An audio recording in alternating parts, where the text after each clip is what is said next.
everything from you. Your power, your humanity, and everyone you care about. Salve, sentinelas! Aqui é o Universo Proibido. E hoje, a verdade vem à tona. Por que um herói que já teve o rosto de Christopher Reeve, de Brandon Routh e de Henry Cavill, agora carrega a responsabilidade de ser reescrito mais uma vez? Não é só mais um Superman. É o Superman de James Gunn. E isso muda tudo.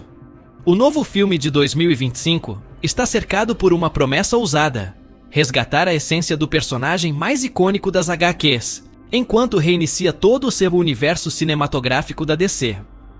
Mas será que esse reboot tem alma? Ou só nostalgia reciclada? A DC já tentou isso antes.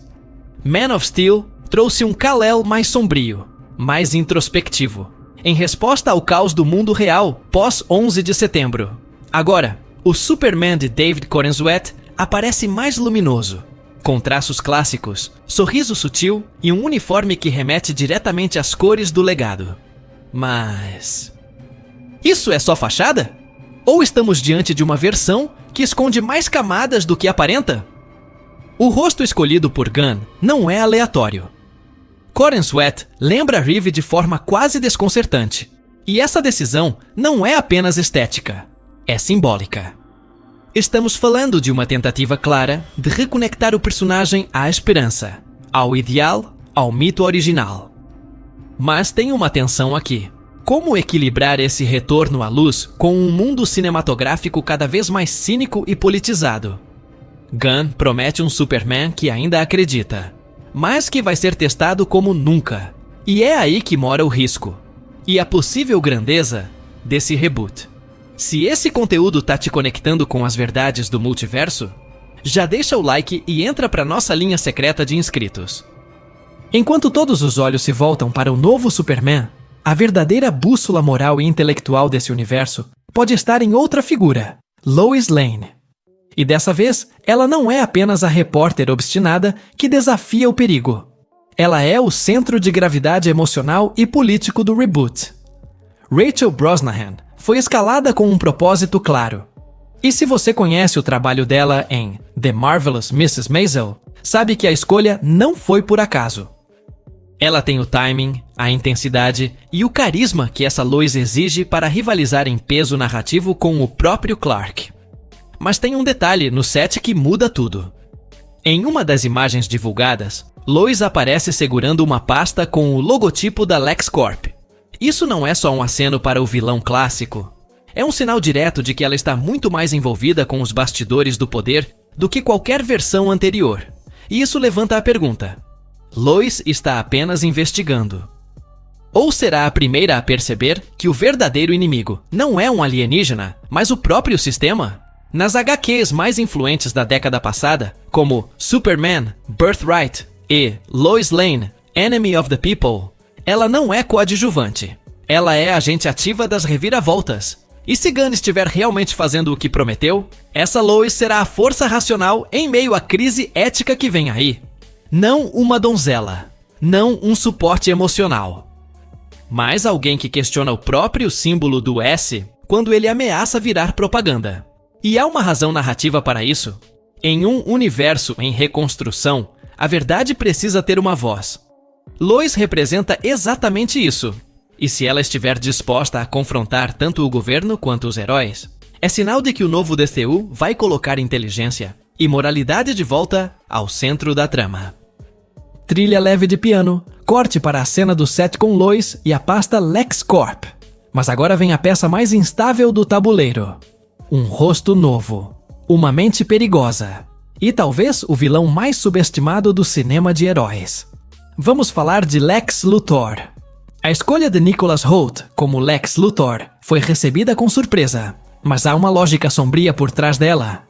Hoult tem o tipo de presença que se move entre a empatia e o desconforto.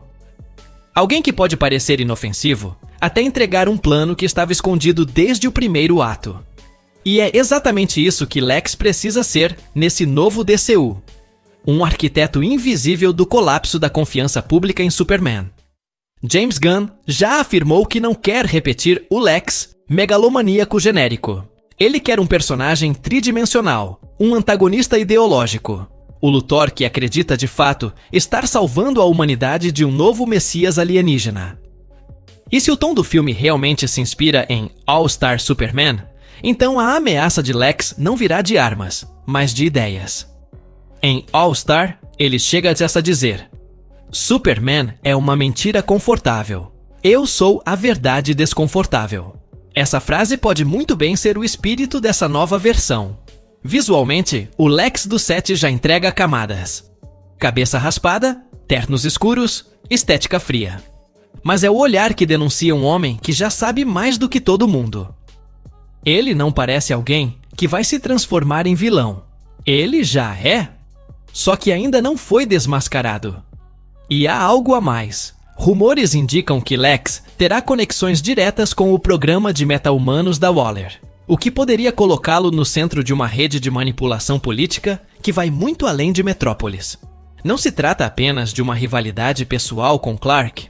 Esse Lex pode estar agindo em nome de uma força ainda maior. Ou pior, acreditando que ele mesmo é essa força.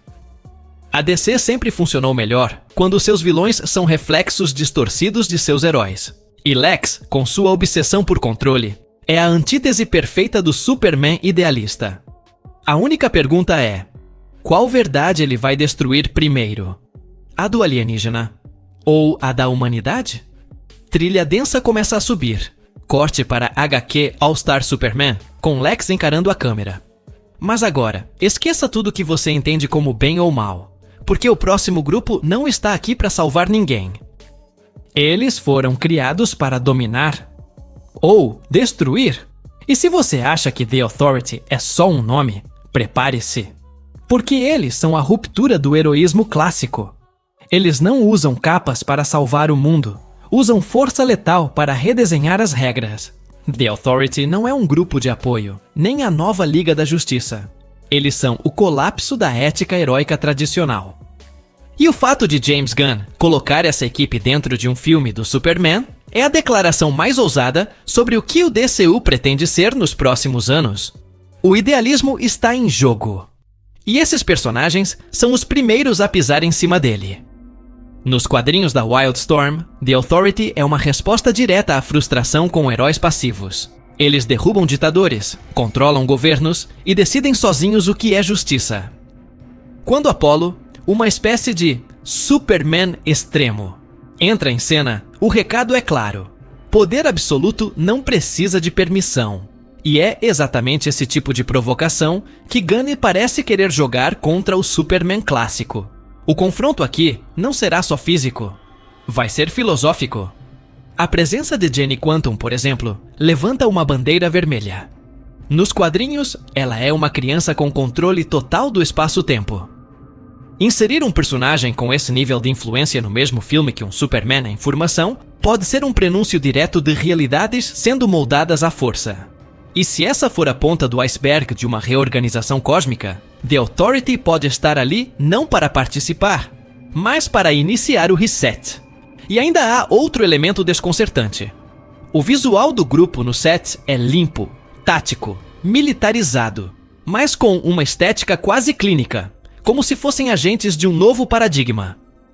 Isso distancia ainda mais o grupo da humanidade comum e aproxima a trama de um embate entre deuses modernos. Eles são aliados temporários? Ou peças plantadas por uma entidade ainda maior? Trilha grave com fade-in. Corte para a arte da HQ de The Authority, invadindo um país soberano. Se Lex Luthor representa o controle pela manipulação, The Authority representa o controle pela força bruta. O que nos leva a um trio ainda mais intrigante.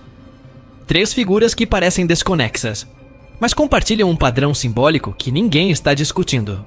E talvez eles sejam o verdadeiro prenúncio de um multiverso oculto. Esses 3 nomes não deveriam estar juntos. Em termos de cronologia, estética e função narrativa, Metamorfo, Senhor Incrível e Guy Gardner operam em frequências diferentes do universo DC tradicional. Mas James Gunn decidiu colocá-los no mesmo tabuleiro. E isso não é acidente. Isso é sinal. Um código escondido. E tudo indica que o novo Superman será a ponta visível de um multiverso silenciosamente reiniciado. Metamorfo, por exemplo, é um personagem profundamente visual.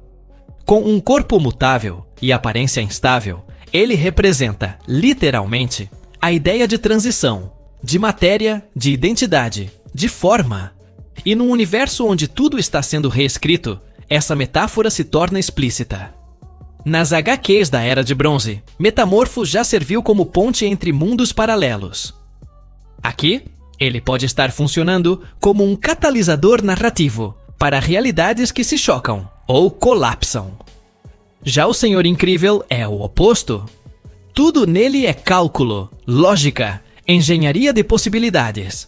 Nos quadrinhos mais recentes, especialmente na fase Doomsday Clock, ele é uma figura que tenta entender o caos criado por viagens no tempo e rupturas de continuidade. Ele não está aqui apenas para ajudar o Superman, ele pode ser o primeiro a descobrir que essa realidade não é a original. E se estiver mapeando o universo atual, talvez ele esteja fazendo isso porque já percebeu que algo foi apagado.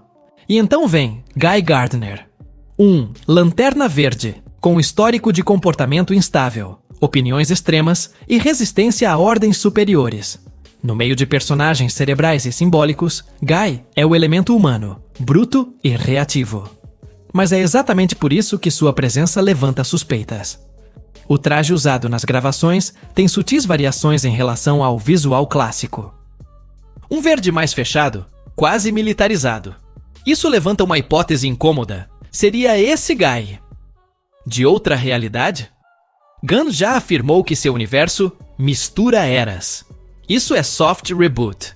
Mas quando essas misturas ocorrem sem explicação, sem ordem cronológica visível, o que se tem não é só um reboot. É o início de um retcon multiversal. E o padrão dos uniformes desses três personagens aponta justamente para isso.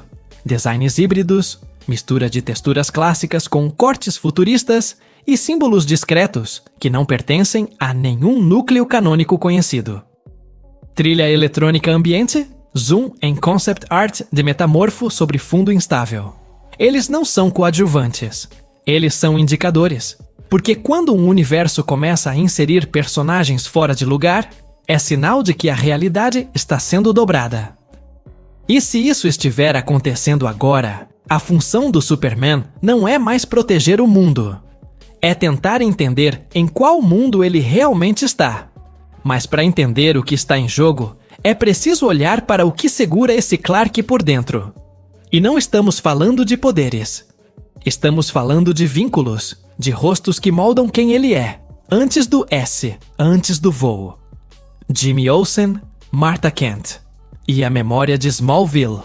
Eles ainda importam. E muito. No meio de deuses, soldados e entidades que distorcem o tempo, os personagens mais humanos ainda são os que sustentam o Superman por dentro. Jimmy Olsen e Martha Kent não estão nesse filme apenas para compor o cenário emocional. Eles são os pilares que lembram ao espectador, e ao próprio Clark, por que ele é diferente. E por que ele precisa continuar sendo. Jimmy Olsen, neste novo contexto, não pode ser o alívio cômico infantilizado de versões passadas. Ele representa o olhar humano sobre o impossível. A amizade dele com Clark é mais do que cumplicidade. É um lembrete constante de como o Superman se ancora à humanidade. E há sinais de que o novo filme pode explorar isso com mais profundidade. O visual de Jimmy no set remete ao estilo Ultimate, mais urbano, mais adulto, com câmera na mão e olhos atentos. Isso muda a função dele. Ele deixa de ser apenas espectador. Pode se tornar o primeiro a documentar a transformação do mundo. Martha Kent, por outro lado, é o elo direto com Smallville. E é preciso entender o que isso significa. Smallville não é só o lugar onde Clark cresceu. É o símbolo narrativo do que é certo, simples, estável. É ali que o mito do Superman se ancora ao real. A presença de Martha não é decorativa, é espiritual. E em uma das imagens mais marcantes do set, vemos Martha olhando fixamente para algo fora de quadro, com uma expressão que mistura perda e convicção. Uma lágrima. Um momento de silêncio. Isso pode ser a deixa emocional para uma virada importante. A morte dela? Um conflito com Clark? Ou um alerta sobre a perda de humanidade em meio à grandiosidade? E é aí que o núcleo humano do filme ganha peso. Jimmy e Martha funcionam como marcadores de identidade. Se Clark começar a se afastar da sua essência, pressionado por Lex, pela The Authority ou por distorções do tempo e espaço, esses dois personagens serão os primeiros a sentir, e talvez os únicos capazes de trazê-lo de volta. Trilha suave com piano e cordas, plano lento de Smallville ao entardecer. Porque no fim, o Superman não é o que voa mais alto, é o que volta para casa. E se essa casa estiver sendo apagada, então o mundo pode estar prestes a perder o seu último ideal. Mas nem todos os personagens revelados estão sob os holofotes. Há presenças sutis, figuras em segundo plano, e até ausências que dizem mais do que aparentam. E é nesse vazio estratégico que mora a próxima pergunta. Quem está realmente puxando os fios desse novo universo? Em toda a grande história do Superman, o verdadeiro vilão nunca aparece de forma direta no começo. Ele é sentido antes de ser visto. E no filme de 2025, tudo indica que há uma rede de personagens secundários, que não estão ali apenas para preencher espaço. Eles são pistas. Fragmentos de uma ameaça maior que ainda não foi revelada oficialmente, mas que já está se movendo nos bastidores. Rumores persistentes apontam para a presença de Brainiac. Nenhuma confirmação oficial, mas há uma cena descrita por insiders, onde múltiplas telas exibem padrões alienígenas e um personagem não identificado manipula dados de forma quase hipnótica. Isso é estética típica de Brainiac. E se essa presença estiver mesmo se formando nas sombras? O que estamos vendo agora, Lex, Authority, conflitos políticos, GCs, é só uma distração. A verdadeira guerra pode ser entre o que é natural e o que é artificial. Além disso, há especulações sobre Amanda Waller estar monitorando a movimentação de meta-humanos no filme. A conexão dela com Lex, com The Authority e até com Guy Gardner já é conhecida em outras mídias. Se Waller estiver por trás de um sistema de vigilância mais amplo, ela pode ser a única personagem capaz de compreender o caos sistêmico que está por vir.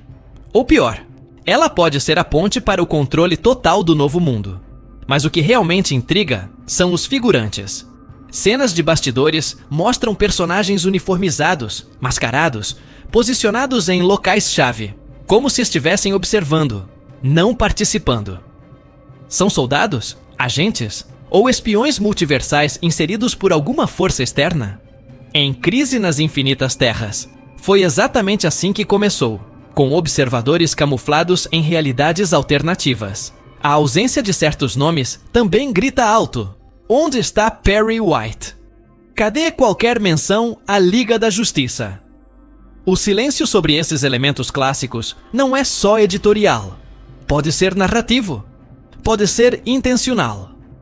Porque quando o cenário é montado com lacunas, é sinal de que as peças estão se mexendo fora do tabuleiro visível.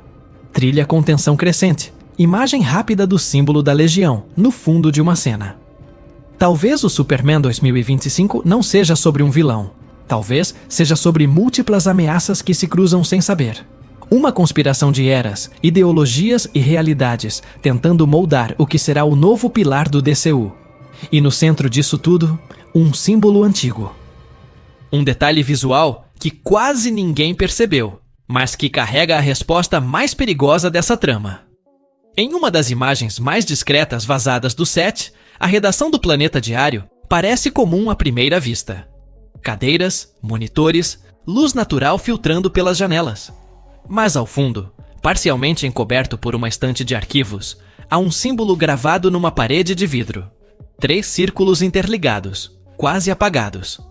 Esse padrão visual não pertence ao Planeta Diário. Ele pertence à narrativa de Watchmen. E não é um easter egg qualquer. É uma inserção deliberada de código narrativo. Nos quadrinhos de Geoff Johns, em Doomsday Clock, o universo de Watchmen colide com o da DC tradicional por meio de manipulações temporais e simbólicas. O padrão dos 3 círculos representa o ciclo de vigilância, poder e colapso. Inserir esse detalhe em uma redação jornalística, onde a verdade deveria ser produzida, é um recado. Há algo sendo reescrito por dentro. E não é só o Superman que está em jogo. É o próprio conceito de realidade narrativa da DC. James Gunn já deixou escapar em entrevistas que o novo DCU honra o passado, mas questiona o que ele significou. Essa frase, que parece inofensiva, na verdade esconde o que pode ser o maior movimento metalinguístico do filme. Esse reboot não está apenas atualizando visuais ou reintroduzindo personagens. Ele está revisando o panteão. Está estabelecendo um novo tipo de mito, baseado não em cronologia, mas em significado simbólico. E quando esses símbolos começam a surgir em cantos ignorados do cenário, como o reflexo do S rachado em uma vitrine, ou o tridente em miniatura num porta-canetas de escritório, o roteiro está nos dizendo: o DCU já está em reconstrução. O público só ainda não percebeu. Não se trata mais de apresentar heróis. Trata-se de apresentar os novos deuses. E todo deus nasce em silêncio, antes de impor sua presença. Trilha final crescente. Fade no símbolo dos 3 círculos. Pausa dramática. O Superman 2025 não é só o primeiro filme do novo universo. É o mapa. E os personagens que ele traz e os que ele esconde são as coordenadas desse novo panteão em formação. A questão agora não é quem é o vilão. A pergunta certa é: quem escreveu as novas regras?